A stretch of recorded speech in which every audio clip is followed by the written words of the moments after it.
Okay, so in this first episode, I'm going to be wiring up the points. There are 6 points situated on the station area.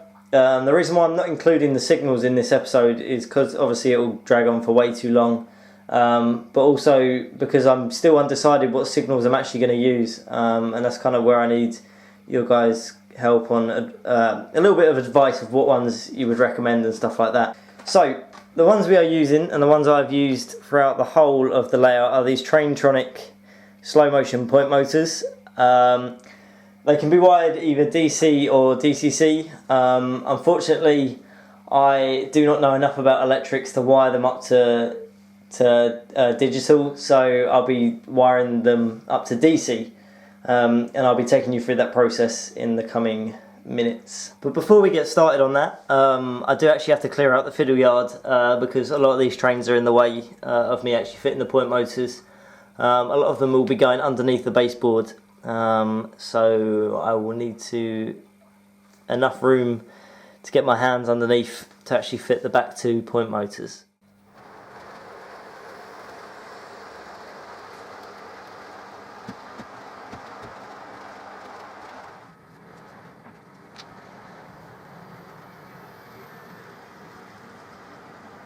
Okay, so the fiddle yard has been cleared, and I've actually learned that I do actually need to clean the track in my fiddle yard. There was a lot of problems there, so that'll be something I'll completely clear it out. I've moved the trains up past this half because we're going to be working on this this point motor at the back, but I will endeavour to clean all of the track under there and make sure it works properly because I haven't given it a clean in there for ages. So moving on, I've cut the switchboard. As you can see, I've drawn a rough sketch of the track layout. There's only going to be 3 on this board. Now, a lot of people have one board that does the whole layout, but I'll be the first to admit that I'm not amazing when it comes to operating point motors and balancing trains and stuff like that at the same time. So I'm trying to make it as simple as I can. So I'm going to have one switchboard here, I'm going to have another one over there, and then I'm going to have one there which will control that half of the fiddle yard, the yard, and then I'm going to have another one on this side, and this will control this half of the yard. And I think that way it's just going to make it simpler. I can balance it out, and the wiring will just be restricted, as I won't have to run every single point motor round onto the control panel and stuff like that. Okay, so first things first. I've fitted a bus wire that goes around the top baseboard. As you can see, I've done it on the bottom as well for the bottom point motors, and I've done it again on the top. I'll probably have to run another one round for, you know, lighting or signals and stuff like that, but I can fix that, think about all of that in the future of the episodes and stuff like that. But for now, I fitted a red and a black wire around. This runs all the way around, and I've connected them back onto itself using these little spade connectors, and they fit into a little crimp clip. I think they're crimp blade connectors, and they obviously cramp onto the wire similar to a knuckle like that, and then obviously your spade will fit into it. Okay, so first things first, we have unwrapped our point motor. Obviously it comes with a long arm, so it fits quite clearly through the baseboard. So what we'll have to do is, once we've got it fitted, we'll actually have to cut a little bit off. Usually what I do is I cut it in between the track, because a lot of the time if you cut it before you fit it, you'll cut too much off. So first of all, we're going to mark out the 2 screw holes in either side of the point motor, and then we'll have a look at fitting it.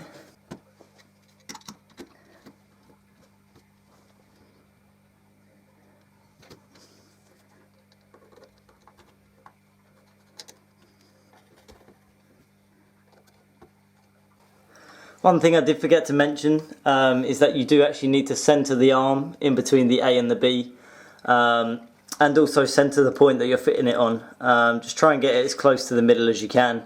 You know, if it's not directly in the middle, it won't matter too much, but the more accurately you can do it, the more accurate your point motor will work once fitted.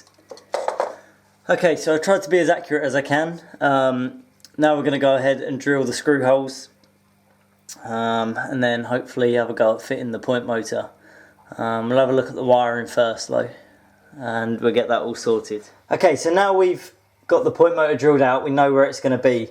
And I'd officially like to welcome you to the most professional workbench that you will ever see in the history of model railways. This is a lovely bit of ply just plopped on the floor with all of, you know, the necessary bits for soldering. I have all the spade connectors, the crimp clips. You can see now that they just literally just fit into the middle of them, and then once that crimps over it, it locks in, and then obviously the connection runs through. I'm using these little toggle switches. You got to remember that it's only basic DC wiring, and obviously it's just a simple left and a right or an up and a down, whatever you wanna do. So there's 6 little bits you can solder to on the bottom. We have 2 positives and 2 negatives. It is an on-on switch, so I think effectively it is 2 positives in a way, but obviously there is a positive and a negative. And then so these will each run. So what I'll do is I will loop this first one here to the back one, and then loop this back one over to this right hand one, and then off of one of these, so there'll be a double solder on one of these will run off to the actual point motor, and then the 2 middle ones will run from the switch down onto the bus wire, and obviously provide the switch with the power that it needs, and obviously the point motor. Now obviously that sounds really simple when you just explain it, but actually doing it is another thing, and when you only have about a 1.5 foot gap to work with between the baseboards, it's going to prove quite difficult, because I did struggle with the other ones on the lower level when I did actually have more room. But first things first, what we're going to do is we're going to get the wire, and we're going to measure how far it is from the point motor to the switch, and then how much it is from the switch to the bus wire. Obviously I'll have to do this in black and red for both the positive and negatives, and then once I do that we can get on with the soldering.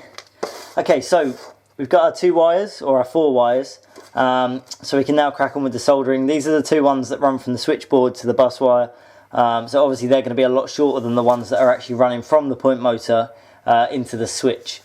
Okay, so the first things first, while the soldering iron's warming up, is we're going to have to strip the wires, but also I just use a little paintbrush just to coat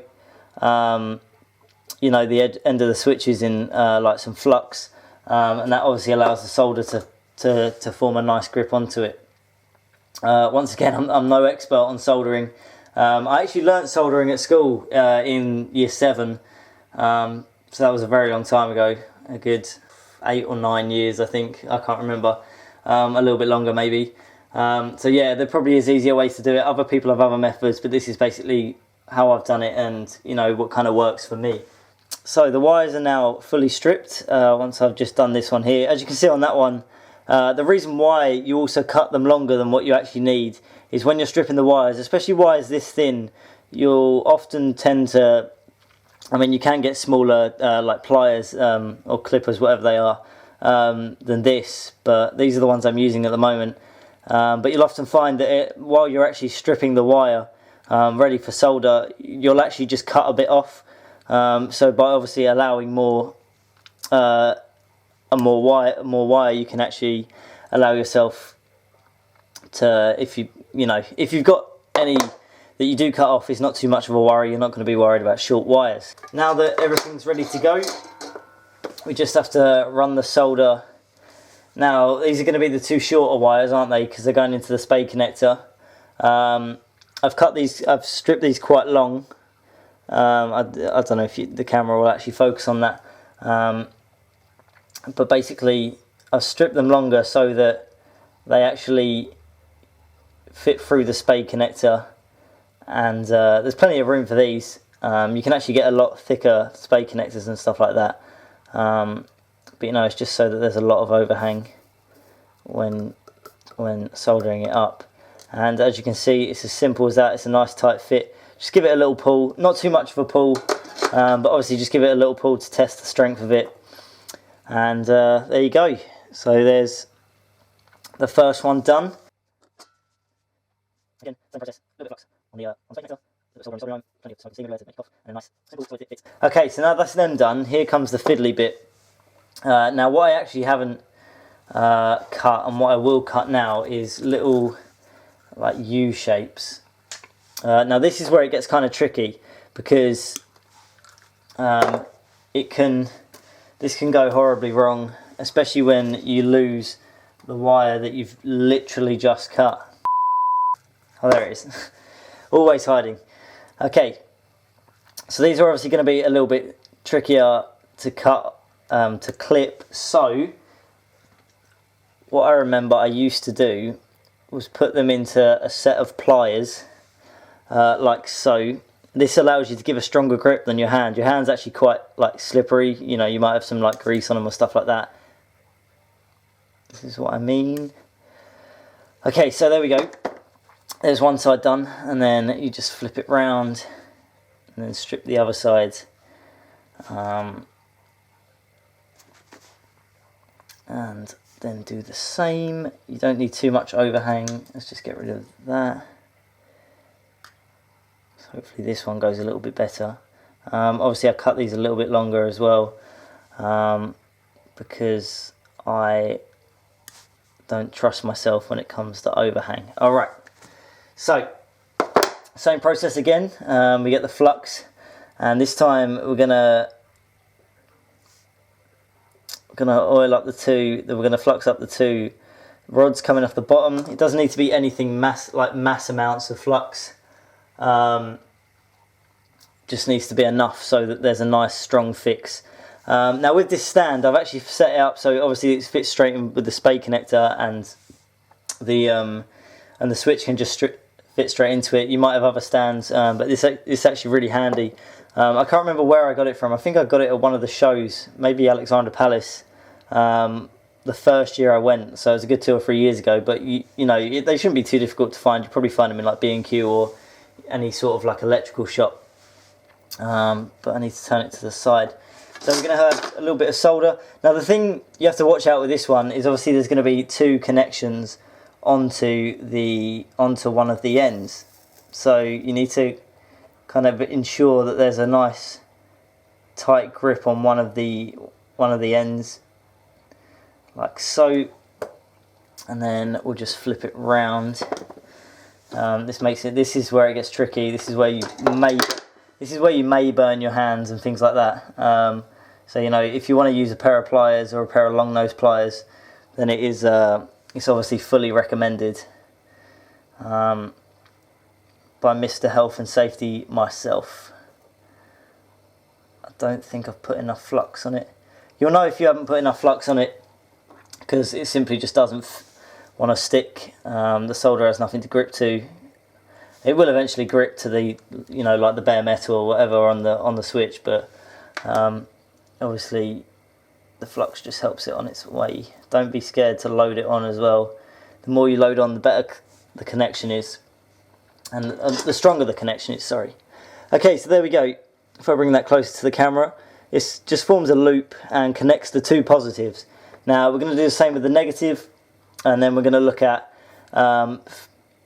running these 2 wires, these 2 longer wires, off onto the point motor itself, and then running these 2 wires, fitting them 2 to the middle 2 onto the dropper wire. Okay, so they are now fully fitted. You should have 2 loops like so. If it doesn't look like that, then you might have done it wrong. I mean, look at the diagram on. You get instructions with it, but obviously look at the diagram if you are confused, or have a look at my video again and see where you've gone wrong. The next 2 wires we are going to fit are going to be the 2 smaller ones. Now these run off. I've got to make sure I get these the right way round. It shouldn't matter too much which way they go round, as long as you connect them onto the positive and negative. You just have to turn the switch in the baseboard, in the switchboard, sorry. But obviously this is where it gets fiddly, because you don't want to obviously ruin the wires that you already have fitted. So let's add a little bit of flux there, and then same again, the same process. Okay, so as you can see, what I didn't want to happen has actually happened. One of the red wires has actually come loose. This is what you need to be careful of. Obviously it's quite easy to then resolder it, but obviously it makes your life easier if you're not resoldering bits over again. So we're going to do the same with the black side. You just got to make sure that you don't get any wires like mixed up. Keep them all nice and like free and stuff like that, and it obviously just makes your job a lot easier for when you're coming to fit them at a later date.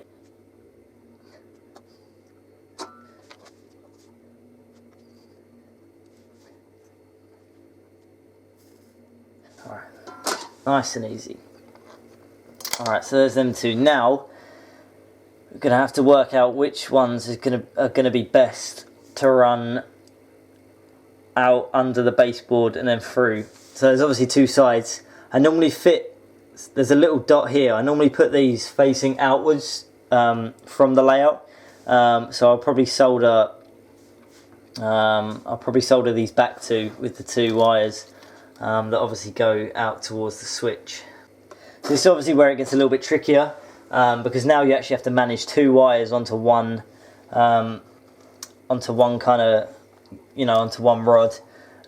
So this could take a little bit of time, but you just need to be patient, and it'll all come together in the end, which is what they all say. Now the red one went on far too easy. Kind of worried that means the black one's actually not going to go on as well, but we can hope for the best. You'll find as well, when you strip the wire, if you don't make sure that all the wires themselves are actually like bunched together, if they're spread apart, if there's a couple hanging off like you can see there, just make sure they're all together, and then none will be like a loose connection. Okay, so that's all done. We can now fit it to the switchboards and then connect it up with the point motor. I'm not actually going to fully connect it to the switchboard. I need to drill the holes in the switchboard itself, but we're actually just going to test and see that if it actually works. As you can see, I have the switchboard here and the switch itself. Now what I'm going to do is I'm going to attempt to fix up these crimp blade connectors. Obviously you can fit these before you actually fit the spade connectors onto them, but what I'm going to do is I'm probably gonna drill a hole through here. The board's obviously going to be a little bit raised up, and then I'll run the wires maybe down through, probably down just through the baseboard, and then connect on the back. You want to make it as simple as you can. You don't really want to be, making things extra hard for yourself. So what I'm going to do is going to connect that onto there. Now I've also allowed a lot of slack on my buzz wire. There is still a beam that I do have to fit on, but simply all you're going to do is just crimp them on like that. Very simple process. I actually got it from Junction, so big shout out to him for actually giving me the idea of how to do this. So nice and simple, that's how they connect onto there, like that. Like I said, I've left a little bit of overhang, just to allow a little bit of a little bit of slack. But all we're going to do now is we're going to connect the black up to the black. I can easily just remove these as well. It should be nice and simple. It never runs as simply as that, so I'm not going to put them all the way in, and hopefully this will work. Okay, so when it comes to the point motor itself, there are numerous amounts of different letters along here. Now if you were doing DCC, you'd obviously use the rest of these, but for just analog or DC, you just want D1 and D2. Now D1 I'm pretty sure is the positive, and then D2 should be the negative, and then that way hopefully if all's gone to plan, the point motor should work. I've plugged the controller in. I'm just using a basic Gauge Master controller, but as you can see, when I flick the switch, point motor moves to the left, and then when I flick the switch the other way, point motor moves to the right. So there's a basic installation of how to fit the Traintronic point motors. Obviously I'm not going to show you me actually fitting all of them and stuff like that, because that's kind of the boring part. You know, fitting all the rest of them and stuff like that. But I will show you the finished project once it is complete. The point motor has been fitted. It was a lot of effort, to be fair. I had to draft my dad in to actually come and help me. But as you can see, when I flick the switch you can hear the point, and then when I flick it back you can hear the point again. Okay, so that is it for the first episode of the station area. Obviously this is the first attempt to sort of like a live, you know, a live update of what I'm actually doing around on the layout. But I won't actually show fitting these two, because obviously I only need to show you guys one. But I will endeavour to get the next 5 up and running as quickly as I can. For these two here, I will be using the method that I use in the bottom fiddle yard with the little plastic lever. I'll put a picture on the screen now. So yeah, if you guys enjoy, like I said, feel free to leave a like, a little comment down below of any suggestions you have, any ideas of any station buildings or anything like that, or also of any signals. Now this is one thing I need to use. In the past I used Econ, but obviously there's Traintech, there's loads of others, you know, DCC concepts and everything like that. So if you guys could let me know which ones you use and what you recommend, because obviously a lot are quite expensive. I just need to draft some ideas and then we'll go from there. But as always, thank you guys for watching, and I'll see you in the next one.